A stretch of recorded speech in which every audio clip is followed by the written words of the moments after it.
at Pro Tour Philadelphia, the first modern Pro Tour, and the other one Pro Tour Dragon's Maze. So both these players absolutely fantastic at Magic. We are going to watch Mud versus Blue White Miracles. This one should be interesting. Yes, Mud, a deck that we saw in the Invitational top 8. Yeah. Now all of a sudden it's poised to make yet another top 8. Ali loves this deck. He's been playing this deck for a while. He's got some interesting takes on it, and he is sitting at 7-1 here, again playing against Prost, who's going to start things off with a Sensei's Divining Top. You know by now, Miracles, of course, attempting to put the counterbalance lock together. Going to be using Sensei's Divining Top for a lot of things, as Aintrazi is going to play Glimmer Post. He now has 2 Locusts in play.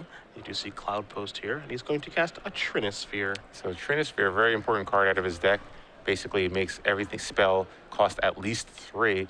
Andrejs has a lot of cheap spells in his deck, like Brainstorm, obviously Counterbalance, so it's definitely going to slow Andrejs down a lot. Yeah, if you're wondering, well, free spells, Force of Will, how much does it cost? Just think of it this way, everything costs 3. As long as Trinisphere is untapped, everything does cost 3. So that's going to make things a little bit difficult here for Prost with his Brainstorms and his Swords to Plowshares. But the old 3 sphere is here for Aintrazi. Now his build of Mud, he's got Metalworkers, Lodestone Golems, Clodoth Forge Masters, a few Wormcoil Engines, Sundering Titans, and a Singleton Blightsteel Colossus. He's got this Cloud Post engine in his deck as well. He's going to play another copy of Glimmer Post right now, push himself up a little higher to 25. And we'll see what he's got for 4 mana. It's 5 mana, actually, 3 Locusts. Oh, thank you. 5 mana. Yeah, so Clodoth Forge Master now comes down. Yikes. That is a tinker effect for his deck. He has a lot of interesting one-ofs that he can find. He's got a Staff of Nin. He's got 4 copies of Grim Lava Man, 2 Staff of Dominations, which he can go infinite with. Then he's got, obviously, the Mana Denial part of his deck, Chalice of the Void and Trinisphere. And then he has 2 copies of Karn Liberated, one of my favorite Magic cards of all time. Yeah, and the interesting thing here is that he has a Blightsteel Colossus that he can get as well. Yep. Obviously, Swords to Plowshare is a card that can deal with Blightsteel Colossus. However, Trinisphere makes it cost 3. So if he's able to put a little pressure on Andrejs' mana, given the right moment, he could actually search out the Colossus and just kill Andrejs in one hit.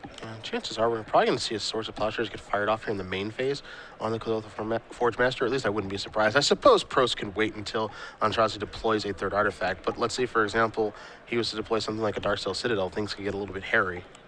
So, Ali draws a Lodestone Golem. Yeah. Very good card in combination with Trinisphere is basically going to make all of Andrejs' cheap spells cost 4 mana effectively.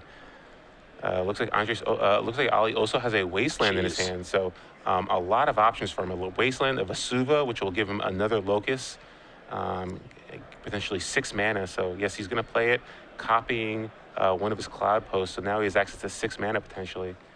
He's going to tap this for 4. And looks like we might see that Lodestone Golem. Yes. This will force Prost to respond. That's for sure. Yes, don't think, and he's going to try to counter it. Yeah. And that costs 3 mana, of course. So that'll get the job done on that. And I think Ali's okay with that because he does have a Sundering Titan lurking in the background there. And really, why wouldn't he? Yeah, which can get cast off of just 2 lands because they're both Cloud Posts. Yeah, this is, the Mud deck, we've seen a lot of different versions of this deck before, but this one, along with Greg Spano's version that he used in the top 8, they're both using the Cloud Post engine along with Vesuva and Glimmer Post, so I really like the way they go about abusing mana. Yeah, they're a little bit soft to Wasteland, or I guess a lot of it soft to it, but the payoffs, a lot of the time, they seem like they're worth it.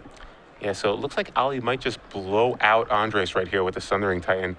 I'd be surprised if he doesn't just try to go for it here, considering how good it is against Andrejs' board right here. Yeah. Take out your island, plane, and your volcanic island, which I'll say is the mountain. Yes. This could be an absolute delight if it resolves. So there is Sundering Titan. The 7-10 split is placed onto this deck. I think we might have a response. So we're going to see a top in response. Looks like, I don't know if he has a counter spell. He does have an Entreat the Angel. I think he found a counter spell there on the 3rd card down.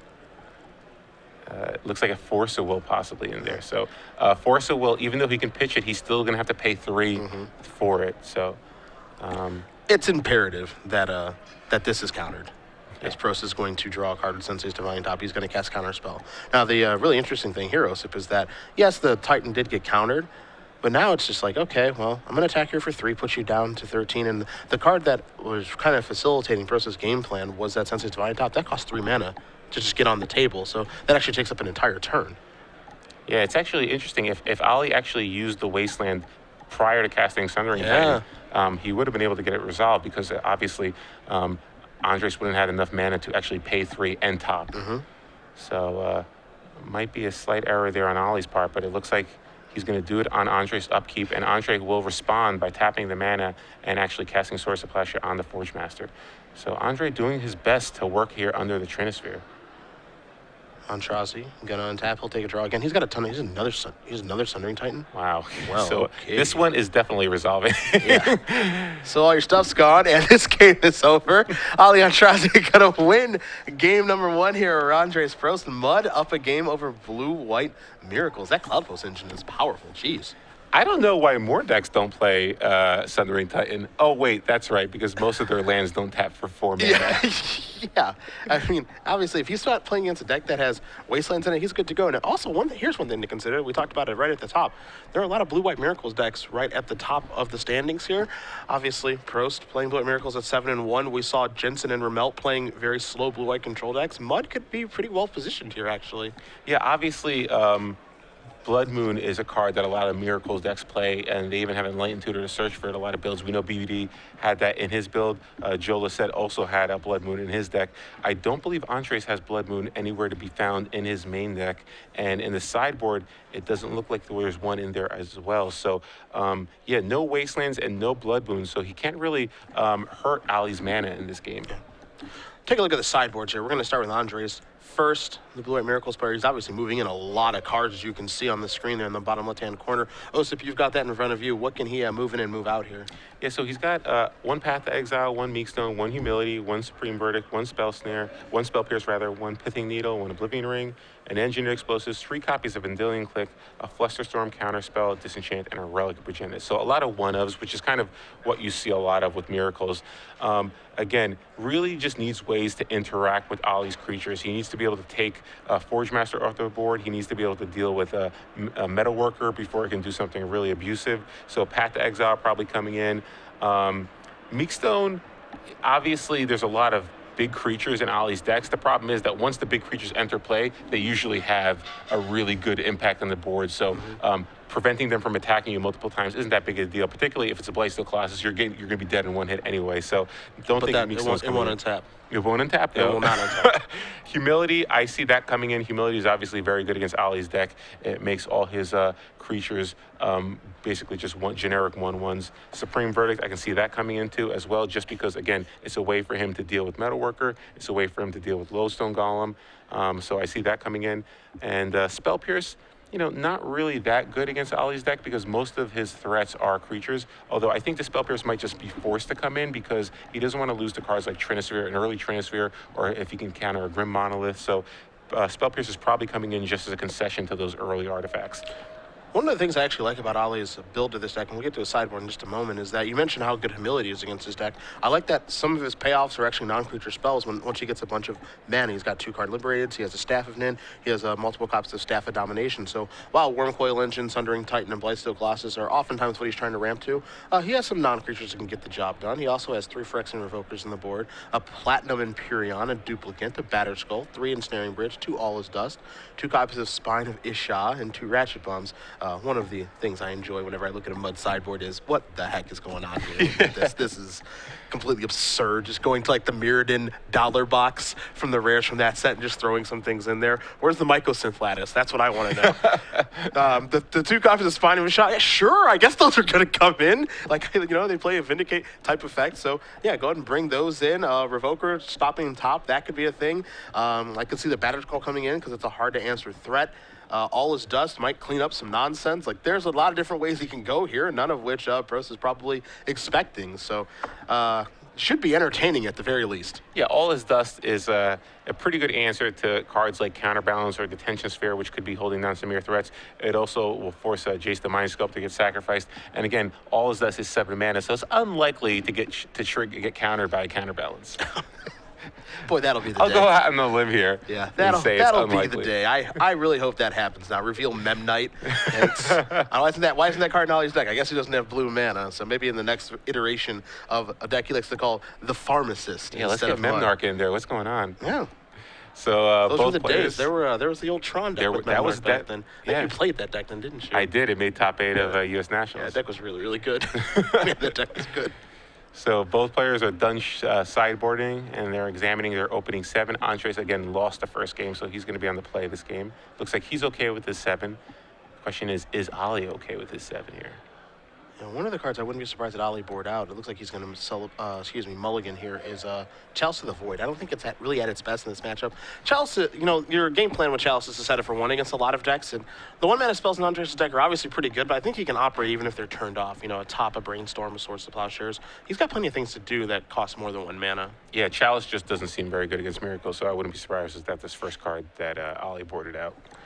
Especially when he's on the draw and Prost can actually slide a top in. Yes, he won't actually be able to, you know, replay additional tops, but I think the first one might be good enough. I mean, it was doing a nice job that game until Thundering Titan showed up. I can't take credit for the joke. That was at Bez Sells on Twitter, so I'm not that creative. Yeah, send your jokes to @CedricPhillips. Yeah, do that. I don't really care for my Twitter at all, so just go ahead. All your magic novelty puns, send them to @CedricPhillips. Yep. That's correct. And you might get one featured on air. Yeah. You never know. And your favorite ice cream, send over to OSIP L. That's where you're wanting to do. And we are being informed right now that Lodestone plus Trinisphere is still 3 mana, not 4. It's really weird and complicated, but basically, yeah, the Trinisphere he's the ruler. He's in the captain's chair. It's 3, and you're going to like it. This is something that comes up in Vintage quite a bit, but as Vintage isn't on the Open Series and it's not something that you or I play, being informed, that's exactly the case. As here's a turn 1 Grim Monolith off of a City of Traders. And there's that Spell Pierce. So timely Spell Pierce for Andrejs. He's able to stop some of Ali's mana ramp. Although Ali looks like he does have a second copy of Grim Monolith in his hand. I remember when Grim Monolith got unbanned, it was just a lot of noise made about that because the card was so powerful in the past. I know that was kind of during your days when you were playing the Pro Tour. Yeah. Monolith decks and just how absurd that card was with Voltaic Key. I mean, not only that, but it was so good that people used to just play it in mono blue decks to get a Morphling out faster. Yeah. So just really, really just too powerful of an artifact, particularly when there's Stroke of Geniuses running around. It's kind of crazy that this card hasn't found more of a home than it has. And, you know, we only see it in Mud decks. We've seen it in some iterations of Belcher, but that's really about it. My God. Yeah, he had to catch. Yeah. I didn't think you could do that. I was like, this can't be possible. Wow. Yeah. Okay. So that was a quick take back from Ali Aintrazi. Ali thought that he had 2 mana fully. You see a smile on his face. Well, he's kind of laid out his hand here. If I do have a Karn Liberated. Yeah, if there was a turn 2 Karn Liberated happening here, that would have been a little bit scary. Says, Ali's deck's a lot better than I gave it credit for. Yeah. Why aren't more people doing this Legacy? It doesn't make any sense. Why are people flipping Delvers? I like that Andrejs had the wherewithal to not force of will it, and he knew. Wait a second. This has got to be too good to be true. Here's a Godolpha Forge Master. Aintrazi using his, his kind of his one shot on the Monolith. Now, see, you see kind of the difference in the Mud deck this game, where last game we had Cloud Post in the engine, which providing a boatload of mana. Now he's kind of stuck, right? You know, the City of Traders, if he plays another land, and maybe get the Cloud Post engine going, he's going to lose City of Traders. Monolith has already been used, so this is a much more different game. Yeah, so it looks like we're going to see a Path to Exile from Andrejs. And interesting, he does have that Humility in his hand as well. Wow. But he doesn't have 4 mana. So Path to Exile, it doesn't look like there's any basic lands in Ali's deck. So it will be basically just a really, really awesome Swords to Plowshare that doesn't gain him any life. So Forge Master is removed. And now if Andrejs draws a land, he'll be able to resolve a Jace the Mind Sculptor. Drew a copy of Oblivering. That's still pretty good, even though it's not a land. Again, Jason Humility in the grip there for Prost, along with the Force of Will in case anything does go wrong. Ali's mana base, it has no basics, as you've noticed. It does have 4 Wastelands, 4 City of Traders, 4 Vesuvas, 4 Ancient Tombs, 4 copies of Glimmer Post, and 4 copies of Cloud Post, as Prost is going to draw his 4th land, sacrifice the fetch land that was in play, and we'll see if he's going to go with Jace or Humility. Jace Fate Seal, when my opponent's only land in play is City of Traders, is generally a pretty good play. Let's see what Andrejs decides to do. He does have that Humility as well, but really no reason to get the Humility into play just yet. But it looks like he is going to do that. He wants to make sure that he turns off any potential meta workers for the future. Yeah, this is the big hammer right here, the Humility, turning off just about everything, and makes it so that Ali actually needs to resolve a Karn to get that off of the table. Aintrazi's just going to pass the turn back. You see Prost picks up a copy of Counterspell now. He's going to land a Jace, and we might be going to a second game pretty quickly here, as it looks like it's going to be a Brainstorm here with the Mind Sculptor. And he picks up yet another Force of Will to go along with the one he already has in his hand, and a hard counter spell in his hand. So pretty good position here for Andrejs. Aintrazi going to take a draw. Could have played a Wasteland last turn, chose not to. Has a Glimmer Post now as well, so it might be time to replace that City of Traders and rebuild all the way back up. It's not the most appealing play, but it might just have to be the play that he needs to make. Yeah, I think he's trying to hope to draw another city or an Ancient Tomb so he can actually untap his Monolith. But yeah, I'm with you. There's really, you can't just keep building up lands in your hand. You need to make the play here. Also, you know, just the Mind Sculptor kind of forces your hand. It's a time to actually do something. Yeah, you don't want to just get Fate Sealed out of this tournament. So you see Prost is going to sacrifice the Flooded Shrine. He's going to go get a basic island. Of course, his deck is very basic heavy. He's got 5 islands and 2 plains, along with a whole bunch of fetch lands. Yeah, he's got a little red splash there. He's got the Volcanic Island, obviously, but that's mostly just for engineered explosives. Prost's going to take a draw. It's a copy of, Disenchant, too. He's got a lot of hate against this deck, because here's a Fate Seal. Going to show Andrejs a City of Traders will Aintrazi. We'll see if he wants it go top or bottom, and bottom is where it will go. Looks like another copy of Glimmer Post picked up here for Aintrazi. He's going to play a Vesuva. Not sure what he's going to copy, so we'll get confirmation here if it will be a Glimmer Post or something else in play. I think because he marked his life total up, he probably targeted the Glimmer Post, but we will get confirmation on you. And Andrejs just drew a Terminus here, so yeah, he really has answers to anything Ali could potentially draw here. Yeah, Pithing Needle, sure, that's another answer. Why not? Oh, and there's a Vendilion. Yeah. So Andrejs just has the world here. This matchup seems so good for the Miracles decks. I can't believe he even lost. So there's a Sensei's Divining Top for Andrejs, and Andrejs just has a Sensei's Divining Top in play along with the Jace the Mind Sculptor. So pretty good shape for him. We're going to see a Vendilion Cliff possibly enter play here. Yeah, both of those Vesuvas did copy Glimmer Post there, so Aintrazi up a little bit more life. You see a top going to get spun here by Prost before he does draw. He's going to go Fate Sealing yet again. See if he finds something that he likes. One thing you'll notice on Andrejs is that he plays very, very, very quickly. He plays a lot of Magic online as well. He's the Baconator 5000 if you've ever played against him. Don't laugh. That's a screen name. What's so funny? Oh, is it? Yeah. Oh, okay. That's his screen. He is the Baconator 5000. Here is a Glimmer Post. He plays a lot, and he plays very, very quick when he's in real life, as there's a copy of Disenchant to get that thing out of here. So Andrejs still has that Vendilion Click in his hand, does not want to deploy it, but again, it is just, I guess it is technically just a 1/1, so Yeah, it's not that big. yeah, it's nothing exciting. You might as well, you could get it out there though, start beating down. I think the play in this game, once the Humility's in play and Jace is in play, and I think Andrejs knows that, you know, it's very unlikely that Ali has any way to get Jace off the table is just to go ultimate, Yeah. which we don't get to see with Jace the Mind Sculptor all that much, but when you're Andrejs and you have a Force of Will, an actual counter spell, and then, you know, Vendilion Click to remove to a Force of Will, you're kind of in the driver's seat. This is a Chalice of the Void for 2. Yeah, no reason to really give away that much information. It's going to be hard for Ali to kind of break out of this Jace the Mind Sculptor lock. The other thing, too, is that, you know, by hiding this Vendilion Click, there's a decent chance here that, for the third game, because I assume we're going to be moving to one in just a little bit, that he can actually trick him a little bit, maybe catch him off guard with Vendilion Click in the draw step.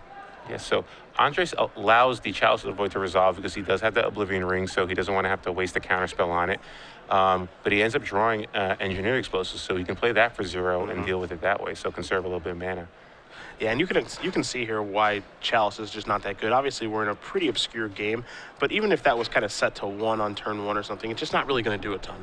Yeah, it's not going to do a ton. Obviously, it can turn off Source of Plowshare, which can be huge because Ali does rely on cards like Metal Worker and such, but I'm with you.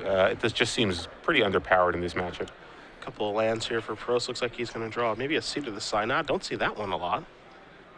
I think he has 2 copies of Trinket Mage in his deck, so that is a way to kind of search out a land, potentially. My goodness, Adam Prozac, eat your heart out. He loves Trinket Mage. To a degree that's borderline unhealthy. Yeah, a lot of Miracles decks that we've been seeing play, you know, their creature package is usually Vendilion Click, Snapcaster Mage, or Stoneforge Mystic. Andrejs just has 2 copies of Trinket Mage. He's total value, pure value. Karn gets cast, but it will get countered. And then a Jace Ultimate would have taken place, so Aintrazi is going to concede the game. We're going to go to number 3, and you see Ali immediately going back to the drawing board here. I wonder what's going to come in and come out for him. For Prost, he's going to check over his sideboard. I don't know if he's going to change anything, but we're going to move into a third and final one here in our last Swiss rounds here of our Legacy Open. Yeah, when you win that dominantly in the matchup, it seems like you don't want to bother changing your deck. Like, why would you bother going to your sideboard? You literally just annihilated your opponent. Yeah, that game was one of the more one-sided games that I've seen all year, honestly. Yeah, I have Jace ticking up, and I have like 8 counter spells in my hand, along with a Disenchant and Oblivion Ring. Chalice for 2? Sure. Yeah, no problem. That's fine. I don't care. So Andrejs has to be comfortable with his current 60-card configuration. To be fair, Andrejs' last match, he was in the feature match area, but he wasn't on camera. Well, boy, he played against Belcher, and he had an Engineer Explosives in play. He had a counterbalance top.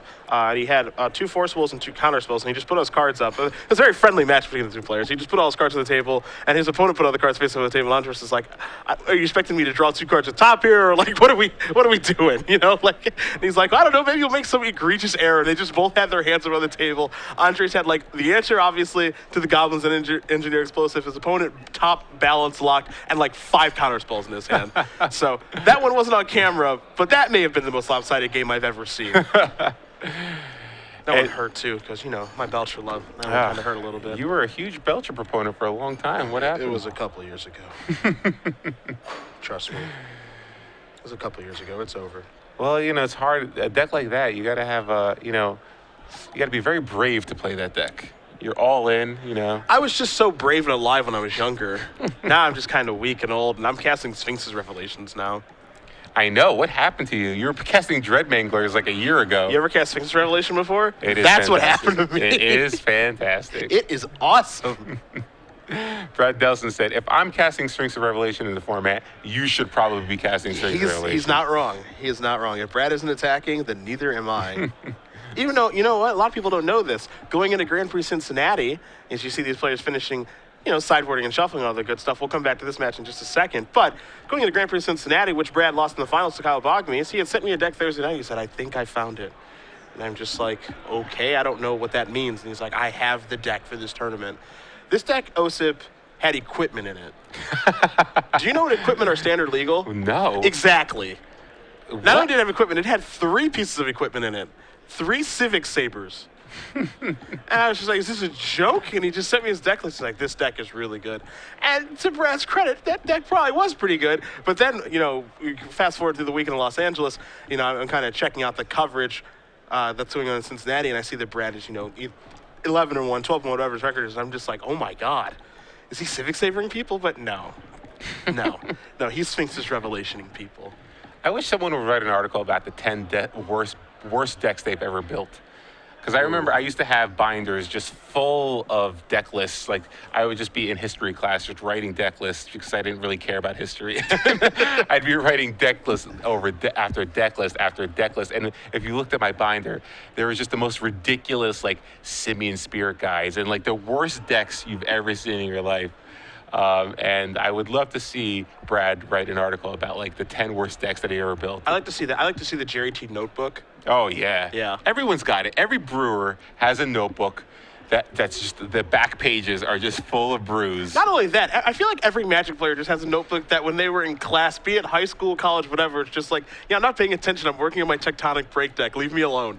Well, it's when you're brewing, it's hard to do anything but brew. It's very true. I can't think of, especially like right before a big event, you can't think of anything but what deck you want to play, what changes you want to make.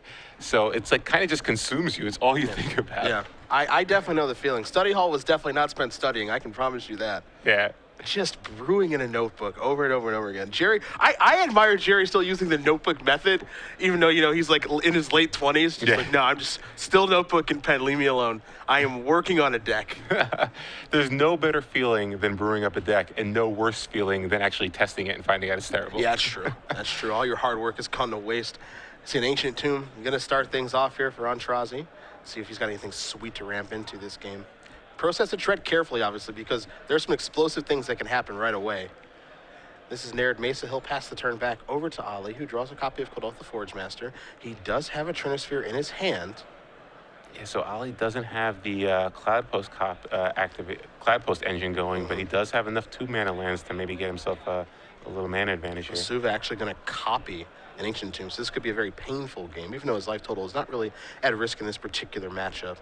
Yeah, so maybe he just didn't want to go for the Trinisphere last turn, given the fact that he got Spell Pierce last game, so now he could actually play the Trinisphere and play around Spell Pierce. Yeah, the one card he can't play around, however, is Counter Spell. Even though he's one to leave with the 3-sphere, and he will. Yeah, so a little unfortunate for Ali.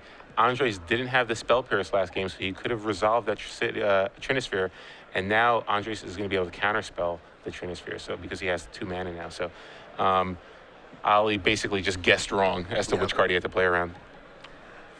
See, Prost is going to sacrifice the Earth Mace, go get a Tundra. I think we're going to see a hard cast counterspell here on the Trinisphere. You see him reach for the mana and consult his hand, and that's going to do it for the Trinisphere. I love a deck that just plays straight up counterspell, like old school counterspell. You don't see it very often these days. I love it. Some of these Miracle decks play 1. Andrejs has 2 copies in his deck. I love it. Do we have a follow-up spell here? He's tapping that mana. Looks like a second Trinisphere. Sure. So pretty good turn there for Ali. 6 mana is able to resolve, finally get that Trinisphere to resolve. Prost's going to play a land, so he does have access to 3 mana to do some things. He's just going to pass the turn back. So Trinisphere was a huge problem in the first game, might be a problem in this one. You see Kodotha Forge Masters there in Aintrazi's hand. Again, Ali has 2 Ancient Tombs in play, so it's not like he's just free-rolling mana. This is like a real cost here to be tapping all of this stuff over and over and over again. Yeah, and looks like he has a Kodotha Forge Master, like you said, and he has another Ancient Tomb in his hand. And he also drew a Karn for the turn, which could resolve because there is a Spell Pierce. But looks like Andrejs is going to have the Swords to Plowshare for that. A little bit of life for the Ancient Tomb, man. Got to get up there a little bit. Back up to 15 he goes. I bet he's wishing it was Toughness right now. So let's see what Andrejs wants to do here. He did have the Sensi's Divine in top last turn, but he didn't want to cast it because he needed that Spell Pierce up. So for some reason, Andrejs is asking a judge how this card works. I have a feeling that it might be Entreat the Angels with Trinisphere. And I think he might be asking, how Miracle with Trinisphere, do I get anything? How does this work? Yeah, it is. So this with that, do I get a flyer? Do I not get a flyer? Oh, okay. So it looks like he does get a flyer. Yeah. So I guess technically the mana cost is 3, right? It's 2 white and a colorless, so the mana cost is technically 3. Yeah. So, it's a little bit obscure, but Andrejs has found his way to get a flyer. There might be some sort of appeal or something of that nature, which makes sense because if I'm Ali, I'm just like, that Trinisphere is a little complicated. Is that actually true? Yeah, I'm sure this isn't an interaction that you see very often. Oh, how could you? How could you say that? Although the thing is, if this actually does resolve for Andrejs, Ali can't be that worried about it because he does have that Karn, and he does have an Ancient Tomb in his hand, so he could actually resolve Karn next turn, which would be great for him. Because great for me. Big Daddy Karn getting into play? Yes, sir. Yeah, So- I think Prost is appropriate to do this turn too, to cast the Entreat the Angels. His hand's a little bit weak, and a 4-power creature when your opponent has 2 Ancient Tombs, I mean, I would want that too. Mm-hmm. So it makes perfect sense. So in comes the Angel. Ali's going to draw a card. You see he's got another copy of Ancient Tomb in his hand. And he drew a Sundering Titan, so he could kill some lands if he'd like. He's going to float some mana. Yeah, I would float. There we go. And he drew a Sundering Titan as well. So might lead with a Sundering Titan here, and then just cast all his dust the following turn. So this could be huge here. Let's see what he wants to do. I want to get down Big Papa Karn. That thing is going to reign supreme. And it's almost impossible for Prost to get that off the table. But Prost does have a copy of Pithing Needle in his hand. So we're going to pass the turn back over. And yep, so the only issue with that is that if, I was going to say, if Andrejs hasn't answered the Karn, now Ali only has 6 mana, so he can't actually cast any of the cards in his hand. Not only that, Osip, he's at 9.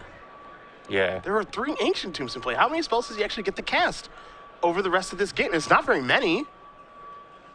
Yeah, this is a pretty awkward situation for him. I think if he actually took 6 last turn, I think he might have been better off just casting. Actually, that's not true. Because there would have been a 4/4 flyer. Yeah, there would have been a 4/4 flyer. So it's really hard not sure to if say. it would have mattered. But either way, Ali's able to get a Metalworker in play. That could help him. But it looks like Andrejs does have a Jace, so he can bounce the Metalworker. So you're right. With Ali at 5 life and 3 Ancient Tombs in play, it's really tough spot for him. I don't know how he's going to be able to continue to cast spells. If he wants to recast that Metalworker, he's going to have to go down to 1. Yeah, and then that'll get, and then the metalwork can just get bounced again via Jace. There is the Mind Sculptor. It's a 2 immediately there for Prost. So he says, get that thing out of here. Yeah, Aintrazi's in a really, really bad spot now. Again, if this had been the Cloud Post engine draw this game, we're looking at a wildly different game where he gets to do busted stuff every turn, and there's no punishment for it. You see he drew a Staff of Domination. That's not the time for that. Yeah, so he actually just can't tap those Ancient Tombs. He can tap 2 of them to generate 4 mana, and that's about it for the rest of the game. It'll drop to 1. Yeah, until he starts running into Glimmer Post and Cloud Post, City of Traders is acceptable, even though it's a little bit awkward, and now he just has to pass the turn back, and now Pro starts to Jace. Yeah, so this is going to be just unbelievably tough for Andrejs, to Ollie to get out of. He's got 3 lands in play that are really tough for him to cast. God forbid Andrejs ever draws a Vendilion Click that he boarded into.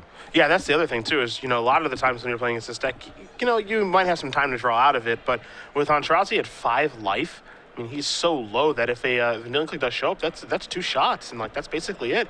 And Aintrazi is basically, kind of hard locked himself, for lack of a better term. He can't really do anything. He only got so many shots with his mana. I think he took the appropriate shots. I think it was appropriate to try to resolve Karn. Karn dominates the game if he gets to keep going with it. Yeah, it's hard to say, but you're right. I mean, Karn obviously dominates the game if he gets going with it, but he has to deal with the Angel there, and then if Karn ever gets dealt with, though, you're in this position right here. And Andrejs does have a number of answers to Karn. He does have the Tension Sphere, obviously Pithing Needle, along with Oblivion Ring. He also has ways to search for the needle with Trinket Mage, too. Yeah. Oh, but he wouldn't have enough mana to do it that turn. Yeah, not that turn. Yeah, not that turn. He would have been able to do both. See a couple of cards going to go back from the Jace Brainstorm. Pro's going to play a land. Got plenty of those. Yeah, so now it looks like we might see a top enter play because he has 6 mana, so he could actually use Force of Will. And it looks like he also has Vendilion Click. He finally drew one. So really good situation for Andrejs here. He can actually cast Vendilion Click at the end of Ollie's turn. I got a feeling that's what's going to happen. And basically just almost lock him out. I mean, he puts him on a 2-turn clock. Ollie won't be able to tap any of those 2s anymore. And I'm not sure even if he draws Glimmer Post, that's only 1 life. Yeah, so. I don't even know if there's something that exists to get him out of this. What an obscure game. Where once Ollie resolved that Trinisphere on turn 3, the double Trinisphere turn, one gets countered, the other one resolves. I thought he would be good to go. And now we just see a wildly different game. Ollie's going to show hand a double Kodotha Forge Master, a Sundering Titan, a Staff of Domination, another T-Sphere, a Metal Worker, and an All of Dust. You got it. Yeah, you got it, buddy. You keep those. Those cards are all pretty sweet. I'll tell you that much. Here's a Jace Brainstorm. And, he reveals the Seat of the Synod, Scalding Tarn, and Path to Exile. Yeah, in for 3 we go. Aintrazi's going to go down to 2, and as you did mention, all those Ancient Tombs are turned off, and that is going to do it. Andrejs Prost is going to win this match over Ollie Aintrazi. Blue-White Miracles gets the job done over mud, and that means that we're going to have Mr. Prost in our elimination rounds, potentially the number 1 seed. Yeah, 8-1, so really good showing there for Andrejs. Blue-White Miracles. It looked bad for him in Game 1 when Ollie was able to get that Cloud Post engine going, but Game 2 and 3 seemed very lopsided. Yeah, I mean, the thing about the mud deck is that it's like this kind of volatile deck which you can't really control. When it's going well, it's obviously very good, as we saw in Game number 1, but there will be draws where, again, you draw your Ancient Tombs, you draw a bunch of City of Traders, maybe you don't draw the Cloud Post engine, maybe you draw a Cloud Post and not the other Locust to actually make the card good. And in the first game is a demonstration of how powerful the Cloud Post engine can be. In the second and third, Ollie's draws were just kind of all over the place. Yeah, that many Ancient Tombs. You saw his opening hand. You thought, okay, well, maybe if he can resolve this Trinisphere, and then if he can get the Forge Master going, he potentially can get either a Karn or Sundering Titan into play the following turn. But yeah, you don't realize, wait a second, he's at 12? What is he at? All of a sudden he's at 5. It's like just so much damage from his own lands. It's just unbelievable. Yeah, you don't think of Miracles actually killing you quickly, but gets the job done there. And Andrejs Prost, as a result, will be heading on to the elimination rounds later tonight. Chances are we'll be seeing more of him. Very accomplished Magic player yet again.